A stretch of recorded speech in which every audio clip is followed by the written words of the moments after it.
Yo, what is up YouTube? It's your boy Legend, and I'm back with another video. Now, this one is a teaser. I know you guys wasn't expecting me to upload this fast back to back, but hey, like I said, I'm making up for yesterday. So, this is a teaser. Tell me what you guys think of this in the comment section. Let me know if you like what I chefed up in here. All right, now let me stop. That was bad cringe. Let me know if you like what I wrote. If I should change anything. If you guys would want to see anything in this what if that I'm writing up. But without further ado, let's get into this intro so we can start this what if. But I won't give up. I'll never stop till I wash up on the sand or my heart finally stops. I will be the best. Headed out for change. I just started on my quest. Yeah, the world will know my name. I'm excited. I'm obsessed. No one in my way but myself and a test. Yeah, I will be the best. Yeah, I will be the best. Life is just a game. I'll be playing till I rest. I'll be there to claim my own spot among the best. Deep within my mind, I'll put all my fear to rest. Cause I will be the best. Yeah, I will be the best. Sakumo vanished in another sunshin, making his way towards the Hyuga compound. He banged on the door. It opened, and he informed Hayashi of said mission. Hayashi quickly got ready, as Sakumo made his way to Minato's home. Knocking on the door, he saw both the blonde and his soon-to-be girlfriend Kushina. Good, making my job easier. We all have a double S rank mission. Prepare accordingly.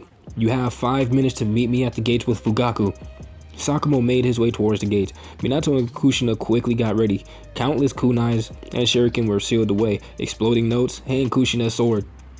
The two looked at each other and then left to go get Fugaku. They made it to his house in 30 seconds, knocked on the door and explained the situation. 2 minutes later, everyone was at the gates, and they all departed as Sakumo briefed them as they moved through the trees.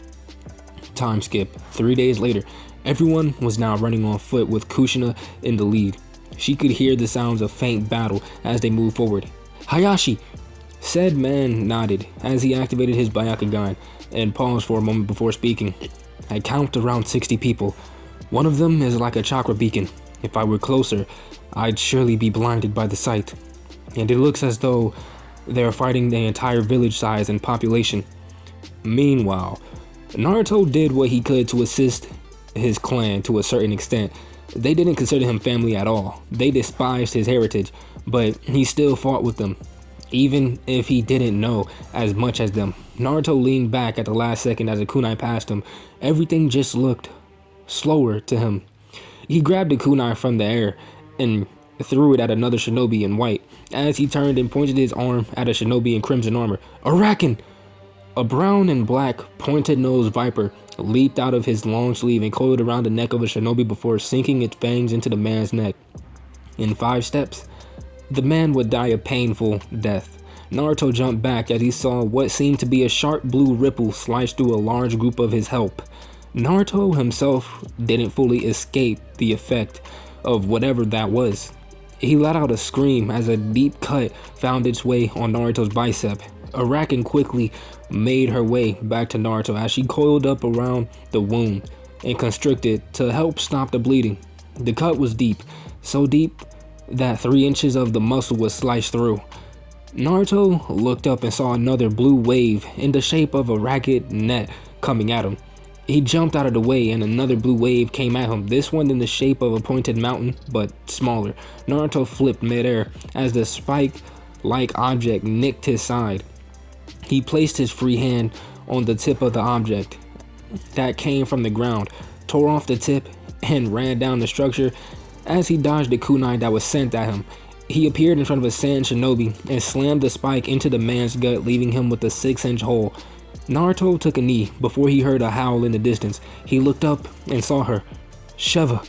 A large black wolf leaped from a building and ran through the streets of corpses before lunging and sinking her teeth into the face of a stone kunoichi. Naruto looked before he moved and planted his bare foot into the chest of a Kumo shinobi, snapping 3 of the man's ribs. Naruto ducked, but a fist still connected with his skull, sending his face into the ground. The 14-year-old Naruto groaned before rolling out of the way as a blue stream nearly pierced his skull. Naruto kicked the man's knee, causing the man to collapse with his leg bending in a way that it wasn't meant to. Naruto grabbed a stray kunai as he slit the man's throat, causing him to bleed out over him. Naruto shoved the man off of him, looked towards an arrow that was moving slow. He grabbed it mid-flight.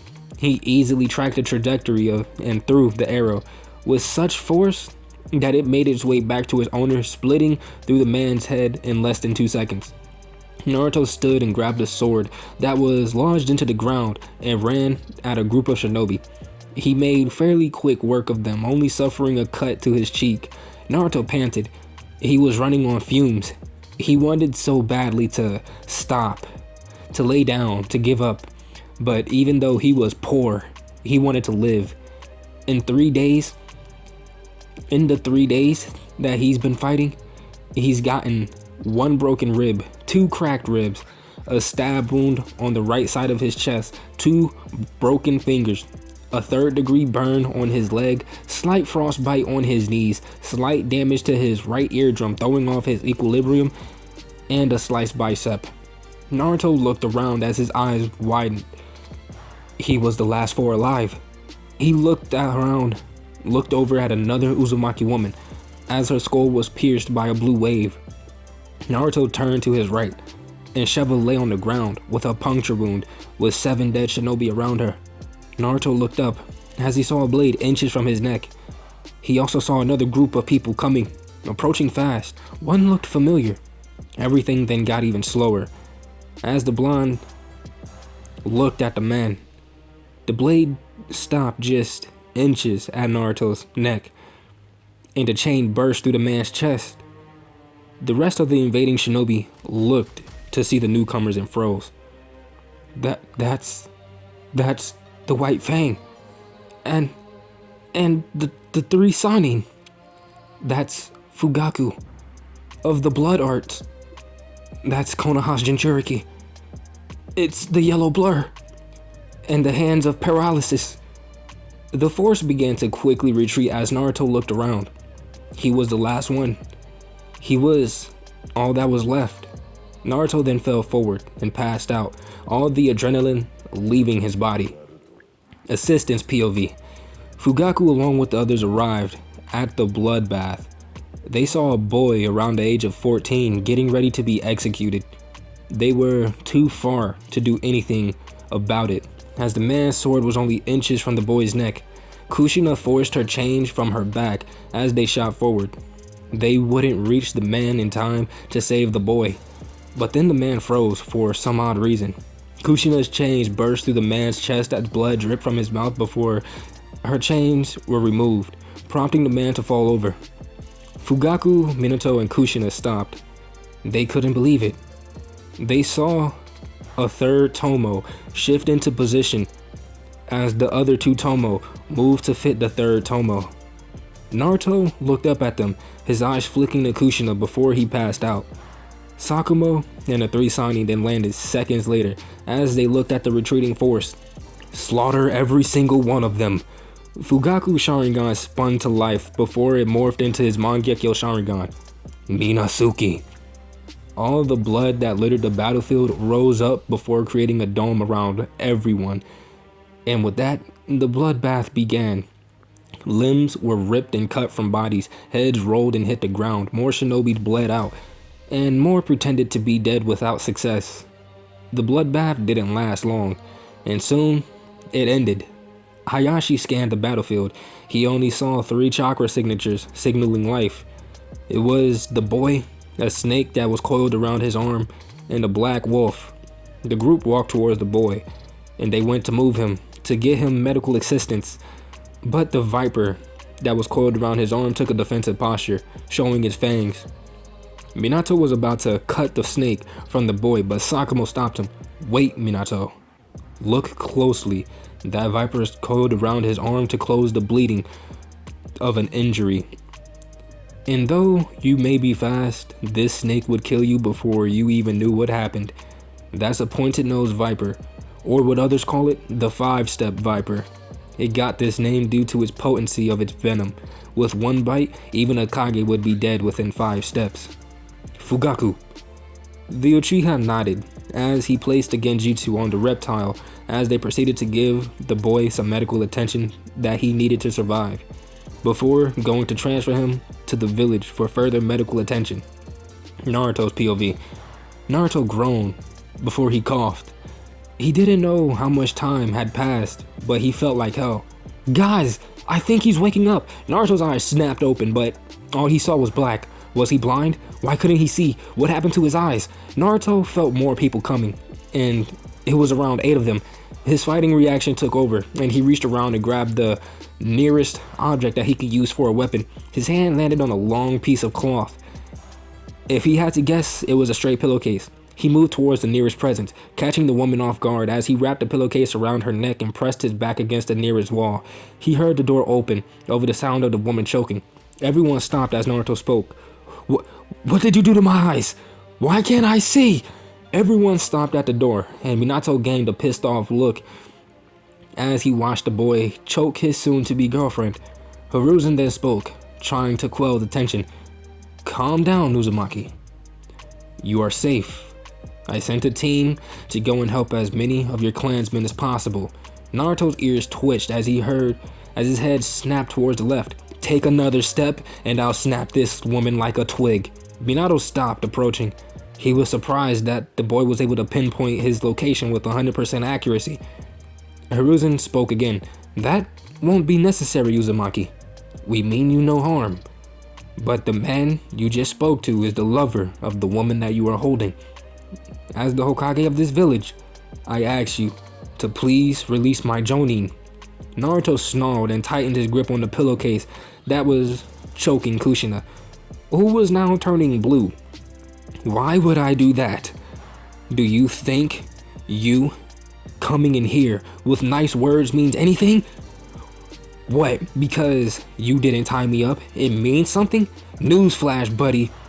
One thing I learned the hard way is that when people want you to lower your guard, they lull you into a false sense of security. Now tell me, what the hell did you do to my eyes? Why can't I see? Kushina began to struggle less as her eyes felt heavy, her knees felt weak, and her head was hazy. Minato grit his teeth and then dashed forward as Naruto turned towards him. Minato was on him in a second, but Naruto was no slouch, nor was he going to back down. Naruto pushed Kushina at Minato as he caught her and body flickered to Hiruzen and put her down before he went back at Naruto.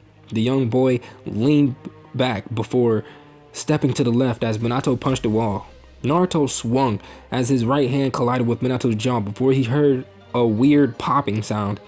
Then on instinct, Naruto turned and blocked as he felt a fist implant with his right cheek, but it barely had an effect on him. He then gasped as a fist hit his still recovering ribs. Naruto unknowingly released a weird power. His chakra boiled out of him in a deep purple color and evaporated off of him in a black mist. Hiruzen's point of view. I prevented everyone with me from intervening in the Uzumaki boy and Minato's fight. The Uzumaki boy was skilled, judging by how he was fighting against Minato. I'd say the boy was a censor. I was analyzing the entire fight, a pissed off Minato, and a still recovering Uzumaki. I watched as Minato used the cheap shot and struck the boy in his still fragile ribs before the boy began to release a familiar but unknown power. He released chakra that was purple, and judging by how it began to steam off of his body in a black color, I'd say the chakra was high in temperature. I watched as the chakra began to burn away at the bandages that covered his eyes from the strain of his last battle. Once the bandages burned off, it revealed a 3-tomo Sharingan. The sight caught me by surprise, but I didn't let it show. I watched as Minato formed the Rasengan, and the boy unknowingly began to manipulate his unknown chakra. It began to swirl around him. I quickly went through hand signs. As the two young men lunged at each other, a barrier erupted between the two before they could collide. I then flashed behind Naruto and slammed a chakra suppressor onto his back as the weird chakra faded away. Naruto's POV. Naruto fell to his knees, feeling the strange energy leave him so suddenly. Naruto looked around. I can see. Everyone in the room sweat dropped at the stupidity of the boy. He then looked over at the others as he saw his crush since the age of 5, holding her neck with a purple bruise. His eyes widened. Kushina-chan, I'm so sorry. I didn't realize it was you. I'm sorry for hurting you. It was just a defensive instinct. Please forgive me, Kushina-chan. Kushina looked at Naruto, who was bowing his head. His head was pressed to the floor. If Kushina was being honest, she found Naruto's actions cute, but she really didn't care for him. Unlike the other people from their clan who knew what happened within their family, she didn't hate or despise Naruto. She also wouldn't say that she liked him. She was just indifferent to him. Minato grew a tick mark on his head as he ran over and punched Naruto in the back of his head. Drops a suffix from her name. She's my woman, not yours. Naruto rubbed the back of his head as anime tears ran down his face. Way to crush a guy's dreams. I'm destined to die alone. Naruto then remembered he was missing his companions. In an instant, he appeared in front of Hiruzen, grabbing onto the man's collar of his robes with a serious yet comical look. Where are they? Where is Arakan and Sheva? Hiruzen gave an awkward laugh before getting Naruto off of him. Orochimaru then spoke. I'm guessing you're talking about the snake and the wolf we found with you. The serpent is safe in my home. If you would like, I could take you to retrieve her. But as for the mutt, she's being held at the Inazaki compound. Naruto lashed onto Orochimaru's hand. Take me to her now! Everyone looked at the two before Sarutobi interrupted. Wait just a second. We still have questions we need you to answer. Naruto looked annoyed as he glared at the man. However, some of the people found Naruto's mood swings funny. 1 second he was depressed, then he's worried, then hopeful, to happy, to annoyed. First, what everyone here would like to know is, how do you have the Sharingan? Fugaku especially wanted to know this. Naruto just looked at Sarutobi with a blank look. Everyone waited for an answer, but Naruto just looked at them. What exactly is this Sharingan you say I have? Everyone in the room looked at each other, trying to see if the boy was serious. Fugaku stepped forward and sent chakra to his eyes. This is the Sharingan, the ultimate dojutsu possessed by most Uchiha clan members. Judging that you don't know what the Sharingan is, I will explain the base abilities of it. For starters, it allows you to see chakra and chakra-based techniques as colors. It allows a better visual perception of everything around you, meaning it seems as though things are slower than they truly are. It also allows you to place visual illusions on living beings. Naruto's eyes widened. I heard that name before. My mom had the name Uchiha. Sarutobi nodded. He was actually getting answers from the boy. Do you know the name of your mother, Naruto-kun? Naruto looked down. He didn't answer. Soon everyone heard the boy sniffling as he looked up at them with tears in his eyes. In a very loud and boisterous voice, he said, like I could ever forget my mom. She was the best and strongest mom ever. Her name was Naori Uchiha Uzumaki, and because she risked her life for me, I'm here keeping her memories alive. But guys, I want to end it off right there. Let me know what you guys thought of this little teaser. But without further ado, I will see you guys in the next one. Peace.